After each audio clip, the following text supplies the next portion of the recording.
Bonjour chers auditeurs, vous écoutez la Radio Internationale. Extrait de l'interview du président Ilham Aliyev avec China Global Television Network. Le président de la République d'Azerbaïdjan, Ilham Aliyev, a accordé une interview à la chaîne de télévision chinoise CGTN, China Global Television Network, à Davos, le 20 janvier. L'interview du chef de l'État a été diffusée sur cette chaîne de télévision le 11 février.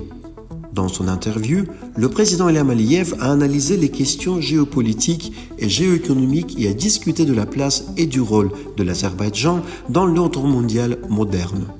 Il a déclaré que nous mettons en œuvre des projets à grande échelle qui créent des connexions dans la région et que nous occupons une position fiable dans les régions du Caucase du Sud et de la mer Caspienne, auxquelles nous appartenons. Soulignant que nous avons fermement défendu nos intérêts nationaux, notre mode de vie et notre politique indépendante et obtenu de nombreux succès, le chef de l'État a déclaré. Je dirais que l'exemple de l'Azerbaïdjan, un pays relativement nouveau sur la carte du monde, qui défend ses intérêts nationaux et établit de bonnes relations dans le monde entier, montre que s'il y a la stabilité, unité dans la société, vous pouvez défendre vos intérêts. Le président a également partagé ses réflexions sur le leadership dans un monde en évolution rapide dans son interview. Soulignant que le leadership est une grande responsabilité, le chef de l'État a noté « Parfois, les dirigeants qui aspirent au pouvoir pour certaines raisons politiques font de nombreuses promesses et ne les tiennent pas, ce qui conduit à la déception et à la méfiance. Cela conduit à des crises politiques dans diverses parties du monde. » Le président a également donné des conseils aux dirigeants cherchant à obtenir le soutien du public. Dites toujours la vérité et faites ce qui est juste pour votre pays. Monsieur le Président a déclaré qu'ils ont tenu les promesses faites au peuple azerbaïdjanais et ont restauré la souveraineté, l'intégrité territoriale et la dignité de la République. Il a souligné que le leadership est une grande responsabilité et qu'un leader doit toujours être juste envers son peuple. Vous ne devriez jamais mentir à votre peuple et le peuple l'appréciera. Parfois, les dirigeants qui aspirent au pouvoir pour certaines raisons politiques font de nombreuses promesses et ne parviennent pas à les tenir, ce qui conduit à la déception et à la méfiance. Cela conduit à des crises politiques dans diverses régions du monde. Le chef de l'État a souligné que depuis plus de 20 ans, il a toujours dit la vérité au peuple azerbaïdjanais.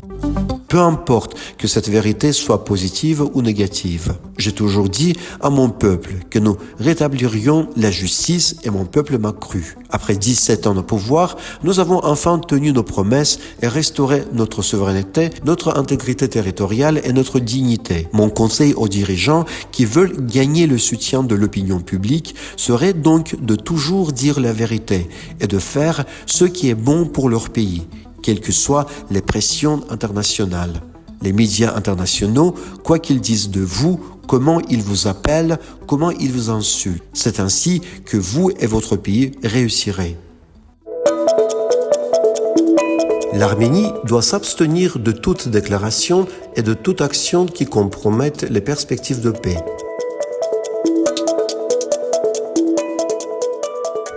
Les affirmations du Premier ministre arménien dans un article publié par Armen Press le 10 février, selon lesquels l'Azerbaïdjan prépare une attaque contre l'Arménie et les objectifs de la communauté de l'Azerbaïdjan occidental, ainsi que de nombreuses autres idées sans fondement, visent à déformer la réalité et à induire en erreur la communauté internationale. Il est intéressant de noter que le Premier ministre, qui défend le droit de posséder un potentiel militaire, représente un pays qui a plus de 30 ans d'occupation militaire, malgré les obligations qu'il a assumées en vertu de la déclaration tripartite, a maintenu plus de 10 000 unités armées entraînées et équipées d'armes lourdes sur le territoire de l'Azerbaïdjan pendant 3 ans après la fin de la guerre de 44 jours. Ces réflexions ont été incluses dans le commentaire d'Aykan Hajizadeh, porte-parole du ministère des Affaires étrangères, concernant les déclarations faites par le Premier ministre arménien Nikol Pachinian dans un article de l'agence Armen Press. Hajizadeh a déclaré qu'après la fin de la guerre de 44 jours, les dépenses militaires de l'Arménie ont été multipliées par 3 environ passant d'environ 600 millions de dollars en 2021 à 1,6 milliard de dollars en 2024.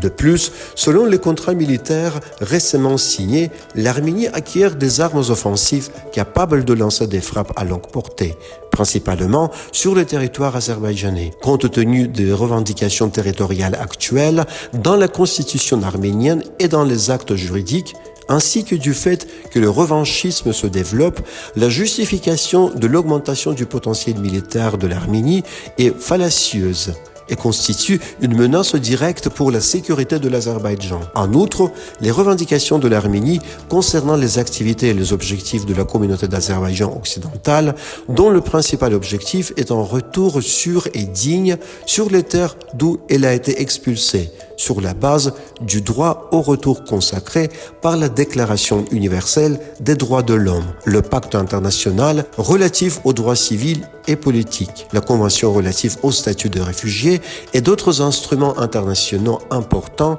sont totalement infondés. Le défini de ce droit par le Premier ministre arménien sous divers prétextes, y compris une mauvaise interprétation des objectifs déclarés de la communauté, démontre une fois de plus le niveau de cruauté de la politique de ce pays, qui a conduit à l'absence actuelle de l'Azerbaïdjanais en Arménie, où les Azerbaïdjanais constituaient autrefois la majeure partie de la population du pays. Malheureusement, les références du Premier ministre arménien à la réunion de Prague de 2022, à la déclaration d'Almaty de 1991 et aux clauses du projet d'accord de paix visant à établir que l'Arménie n'a pas et n'aura aucune revendication à la rencontre de l'Azerbaïdjan ont été annulées précisément parce que Nicole Pachinian a fermé les yeux sur les revendications territoriales inscrites dans la constitution arménienne et les réserves émises lors de son adhésion à la déclaration d'Almaty lorsqu'il a envoyé un message de félicitations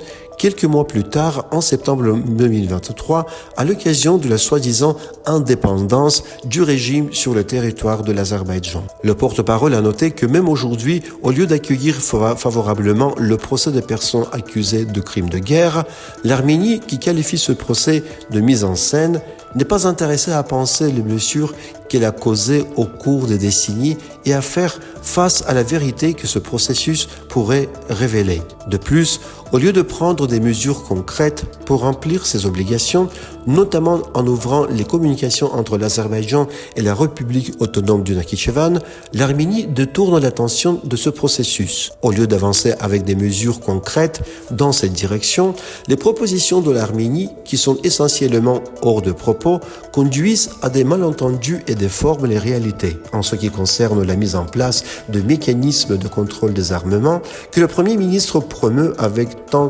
d'enthousiasme, il est bien connu que depuis plus de 30 ans, l'Arménie a gravement violé et dégrade les mécanismes de contrôle des armements auxquels elle participe, a caché la majeure partie de son équipement militaire et de ses armes aux mécanismes internationaux de contrôle des armements et les a déployés illégalement sur nos territoires.